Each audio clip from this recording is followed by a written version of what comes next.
আপনি কি জানেন আপনি সরকারকে লোন দিতে পারবেন? আরো জানতে হলে দেখতে থাকুন। আপনি কি জানেন যে ভারত সরকারও আমাদের মতো অনেক জিনিসে লোন নিয়ে থাকে, আর সেই লোনের অ্যামাউন্ট 1 লাখ বা 2 লাখের হয় না, কোটি টাকার হয়।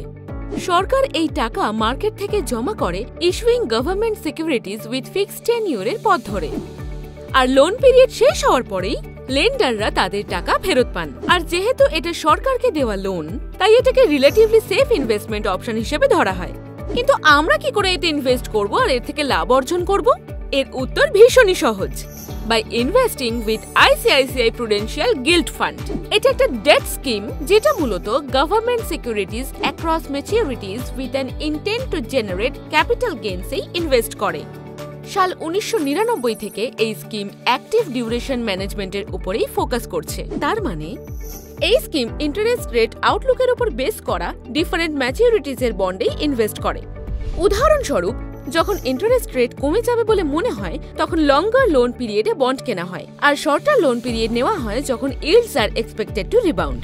কারণ এই স্কিমটা হাই ক্রেডিট কোয়ালিটিতে বিনিয়োগ করে এবং তুলনামূলকভাবে লো ক্রেডিট রিস্ক বহন করে, এটি রিস্ক অ্যাভার্স ইনভেস্টরদের জন্য সবচেয়ে উপযুক্ত।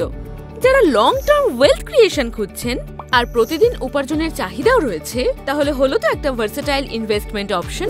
আরো জানতে হলে সার্চ করুন আইসিআইসিআই প্রুডেন্সিয়াল গিল্ড ফান্ড অথবা ডেসক্রিপশনে দেওয়া লিঙ্কটা ক্লিক করুন। এরকম আরো কন্টেন্ট পাওয়ার জন্য আমাদের ভিডিও লাইক, শেয়ার আর চ্যানেলটা সাবস্ক্রাইব করুন। মিউচুয়াল ফান্ড ইনভেস্টমেন্টে মার্কেট রিস্ক থাকে, তাই স্কিমের সব তথ্য ভালো করে পড়ে নেবেন।